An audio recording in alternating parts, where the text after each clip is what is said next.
All right. It is May 30th, and we begin another book. We begin the book of Esther. We're only going to be in Esther for 2 days. That's kind of unfortunate because I think this is a great story that would be worth dwelling on. But we're doing the Bible in a year, so we've got to try and even out the reading space. But here we are. So today is the first 5 chapters of the book of Esther. And let me begin, as I always do, with the Wesley Study Bible and an introduction to the book of Esther that comes from the Study Bible. And then we'll get specifically into the text. All right, here we go. More than an intriguing court story that explains the Feast of Purim, the story of Esther encourages readers to live faithfully and responsibly. It implicitly asked its original Jewish audience to place themselves in the Persian Empire, a setting of struggle. The book pictures an audience that lived under foreign rule, away from the Promised Land, away from the temple, probably before Torah regulations became customary, and in the midst of pagan Gentiles. Such Jews probably saw themselves as harmless, trying to live as the people of God while adjusting to the foreign conditions. Yet their unique ethnic and religious identity and their worship of God as the one and only God led to problems. In cultures that worship various gods, the Jews' behavior was viewed as criminally negligent, a cause for elimination. The heroes of the story, Esther and Mordecai, rise to honor and a privileged status in a foreign court as Jews. Little did Mordecai know that through God's providence, his good deed for a Gentile king would protect his own life. Neither did Esther know that her position would present her with the opportunity to risk her life to save her people. The original audience was likely to hear parallels to the story of Joseph in Genesis 37 through 50.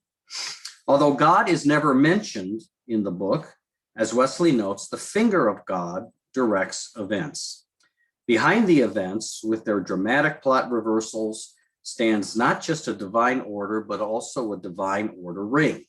The audience is meant to see that such divine ordering of life calls not for a fatalistic submission to some pre-orchestrated plan, but for a personal willingness to act faithfully in response to divine opportunities. And so Esther it's a short story. That would be a good genre for it. It's a novella. It's a short story. It is filled with exaggeration, satire, and irony. And so it really makes for a good short story. So the book is outlined into 3 major sections. You've got a long introductory section, chapters 1 through 3. And what happens here is basically King Ahasuerus is introduced, and then Mordecai and Esther, and then finally the villain of the story, Haman. And then starting at 3:7, you get the plot. The main plot unfolds, and it starts to crescendo into a climax, and that's up through verse 19, and then that's up to 6:13, and then starting in 6:14 through the end of the book, you get the resolution of the story. Okay, so let's begin. All right. So we read about King Ahasuerus. It is generally believed that the Greek version of this has Xerxes, King Xerxes. It's allergy time, folks. Sorry about that. So the name Ahasuerus may be a Hebrew rendering of the Persian word for mighty man. And that was a common epithet for Persian rulers. Ahasuerus in the story is a generic ruler. He's like the unnamed Pharaoh in Exodus, right? And so what we get here, this is not a commentary on a particular king's policies, but the difficulties that have to be dealt with arise when Jews are subject to a foreign rule, which is what's going on in the story. So we have a banquet. And actually, the banquet, when we think of a banquet, we think of tons of food, but the word banquet here, mishteh, is really a drinking party, is what it is. There may have been some food, but there's actually lots of wine. And so these are not eating events. These are drinking parties, if you will. And we get several of these throughout the story. So the opening scene, in fact, the opening scene alone consists of 3 banquets. You've got a 180-day banquet for the officials. I'm gonna think about that for a minute. 180-day party. You've got a subsequent 7-day banquet for the people. And then you've got a women's banquet that's given by Queen Vashti, Ahasuerus's consort. So Ahasuerus is at this banquet, at this drinking party, and he invites Vashti to come to the banquet, but she refuses him. Now, we're not told why she refuses him, but it's not, it isn't unreasonable to believe that she doesn't want to go be displayed as his trophy before a lot of men who have been drinking. Now, some have suggested that it's possible that he is summoning her to appear naked before these men, maybe just wearing her crown, so the king can pass her off as his trophy, his object, and she refuses to do that.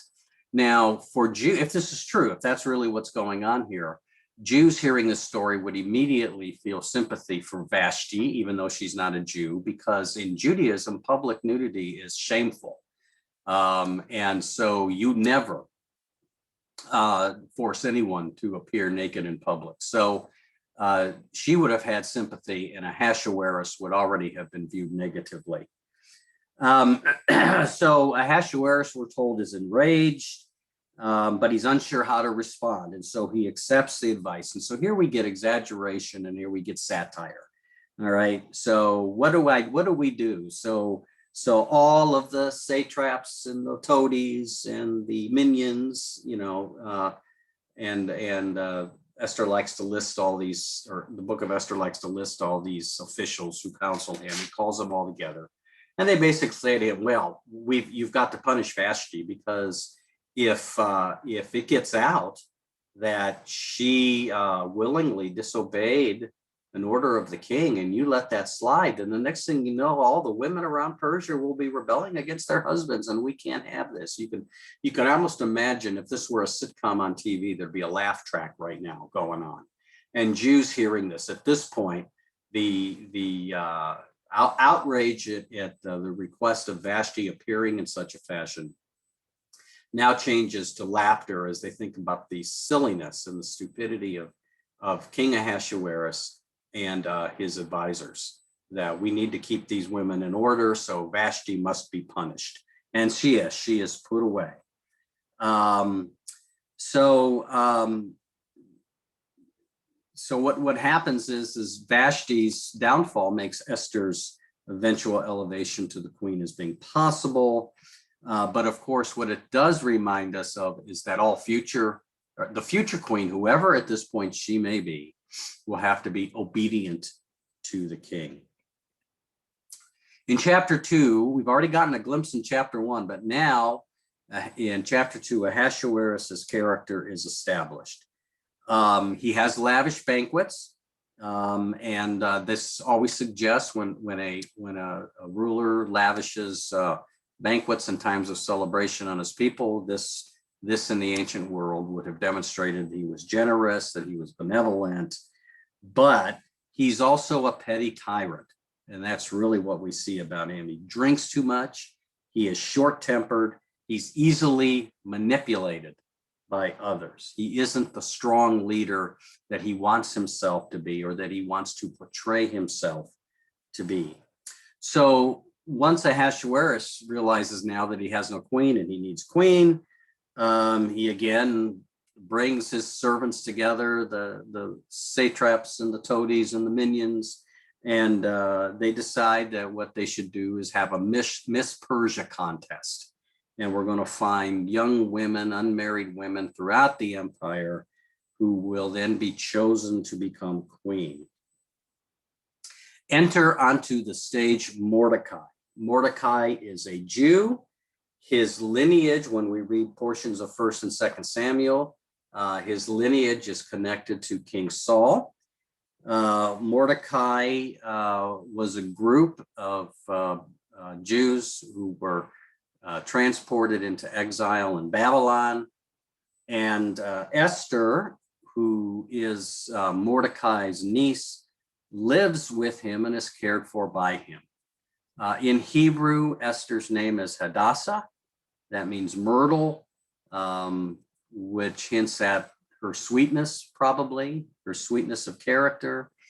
And Esther is a Persian word that, or is a word. It's a Persian word that's a word play on the Hebrew Esther, which could be considered,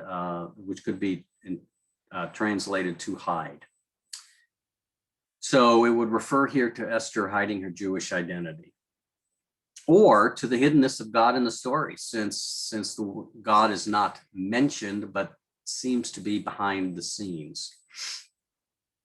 So Esther is fair and beautiful, we're told, and she is chosen to participate in this contest, to become Ahasuerus' queen. And within the citadel, she wins the favor of Haggai, who is the chief eunuch. Talk more about eunuchs in a minute. And when we get the translation about people finding favor, is it before the king or before Esther? Another way to translate that might be even better is the word loyalty. So they become loyal to this person. So this chief eunuch becomes loyal to Esther. And that gives her probably an edge in the competition, perhaps. So we've got a 12-month beauty treatment. So it's, again, it's exaggerated, this exaggerated long 12-month beauty treatment to present these women before the queen. Of course, it also displays Ahasuerus' generosity, no expenses spared, but then, in the end, this is all for Ahasuerus. So how generous is it? And Esther complies. Esther's Jewishness is hidden. And this is an important point. And what it means for her Jewishness to be hidden is that she is not going to follow the laws. She's not going to be like Daniel, who chooses to eat only vegetables because he doesn't want to defile himself eating meat that is either not kosher in and of itself or is not prepared correctly. Esther has no such scruples. She hides her identity, which means she lives her life in preparation here as a Gentile. Now, again, we don't want to put this blame on Esther. Esther's in a very difficult situation. And what else can she do at this point?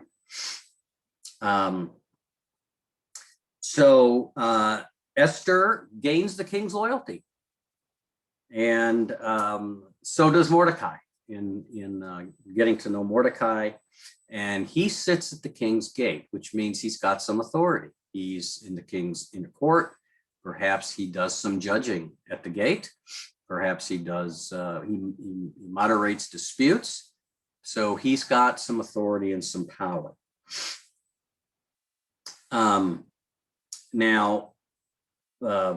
Mordecai demonstrates his loyalty to King Esther, as we'll read, by telling Esther about the plot. She reports it to, so there's a plot against the king, and she reports it to Ahasuerus, who has the eunuchs that are plotting hanged. And we're told that the events and Mordecai's role in it are recorded in the king's annals.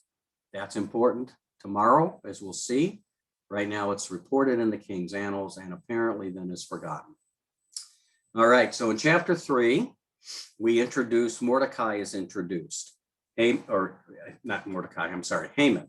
So Haman is a foreigner, right? Just like Mordecai. He's not a Jew, but he's a foreigner. He is a descendant, we're told, of King Agag, who in 1 Samuel 15, God commands Saul to destroy. So before Mordecai and Haman even meet, one can anticipate their hostilities because there's hostilities in their past among family members. So again, you can see the plot. You can see the background unfolding as the plot thickens in the story. Haman also rises rapidly in the Persian court, and Ahasuerus issues a command that all of his servants should bow before Haman and do obeisance, be respectful. Mordecai refuses to do it. And Haman is just infuriated by this, and he considers it to be beneath him, Mordecai does, Haman considers it to be beneath him to retaliate against Mordecai alone. So in good exaggerated fashion, he plans to destroy all the Jews in Persia for Mordecai's slight.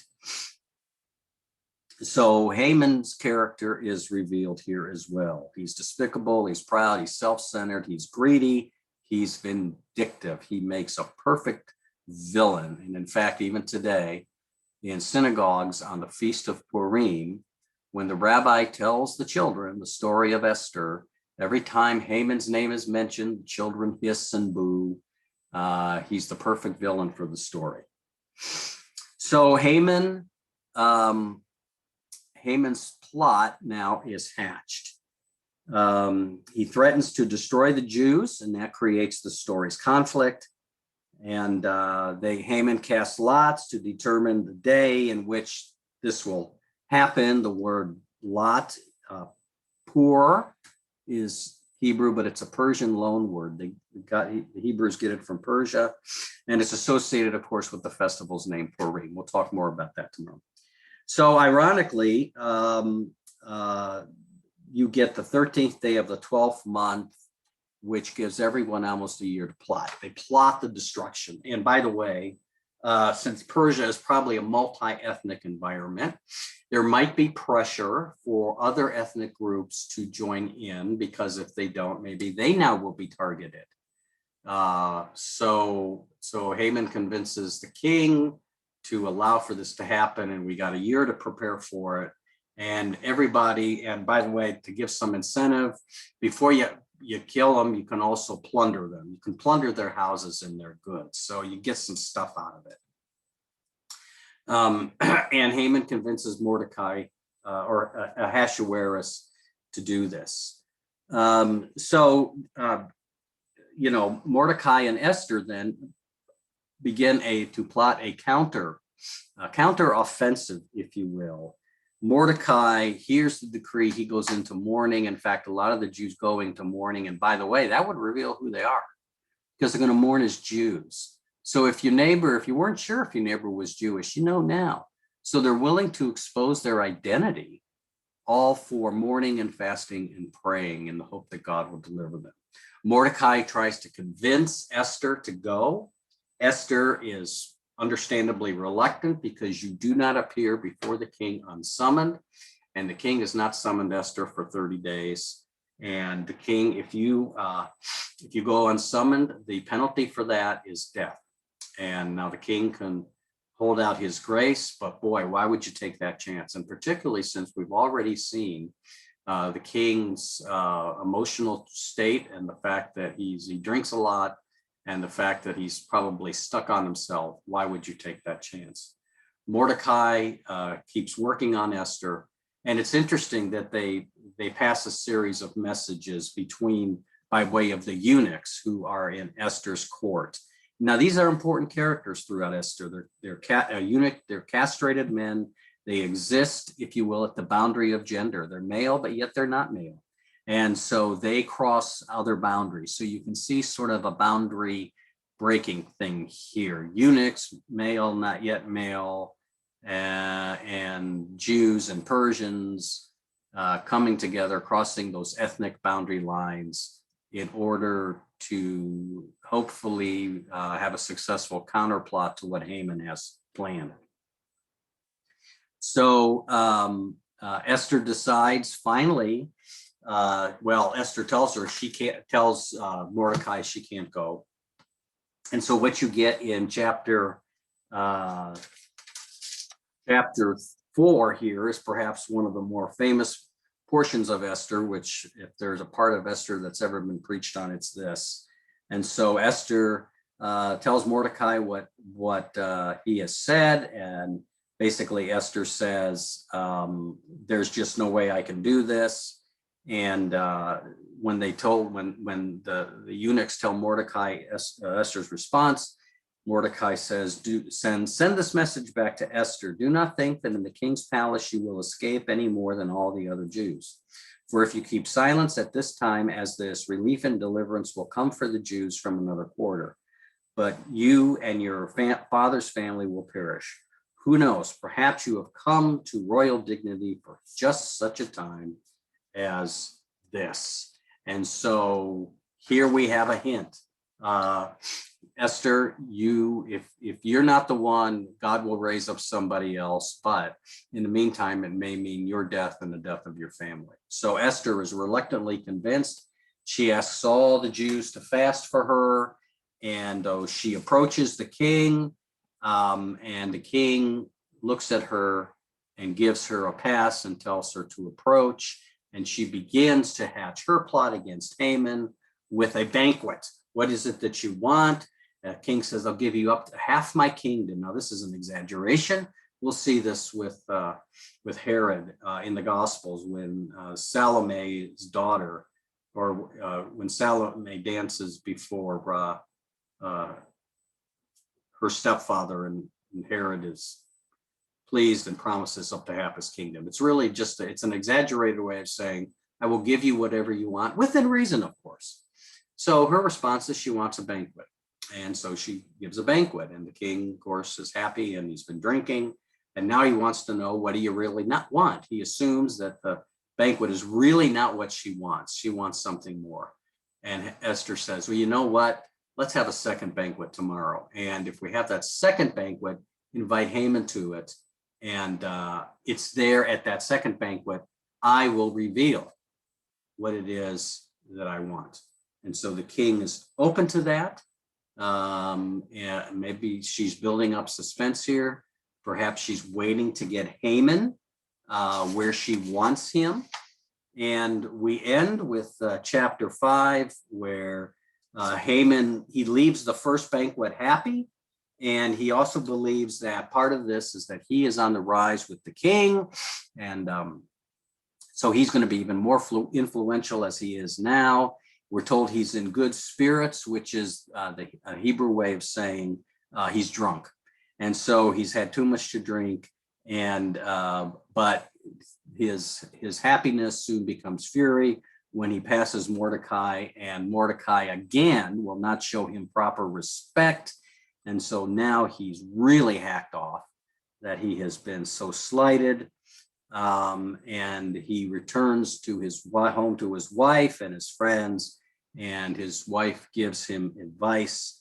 So he builds a gallows that's 50 cubits, approximately, give or take, 72 feet. So this is a high gallows. He's decided he's going to have Haman hanged, and not only hanged publicly, so publicly that you can see him from far away. Now, when we think of hanging here, we can't think of the Old West, right? Where they put the noose around the cattle rustler's neck. This is more impaling, where you would have had a large pointed pole, wooden rod, and it would have been inserted up through your back end, and in a way that would not kill you, but would would allow for you to hang on in public like this, in pain, obviously, for a long time. It's a horrible form of execution. So this is what Haman has in mind for Mordecai. When we're told that he's going to hang on a tree, that's the word here, reminds us of Deuteronomy 21, where we're told, cursed is anyone who hangs on a tree. So that's where we end for today. We're right in the middle of the plot. Tomorrow, we get more high drama and we get a conclusion to the story. And the final conclusion is rather disturbing. And we'll talk about that.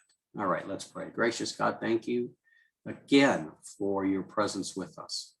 And sometimes it's hard to see your hand at work, but help us to know that even when we don't sense your presence or sense your hand involved, help us to remember you are still with us and you're there, guiding and directing us. Help us to be sensitive to your to the Spirit that speaks to us.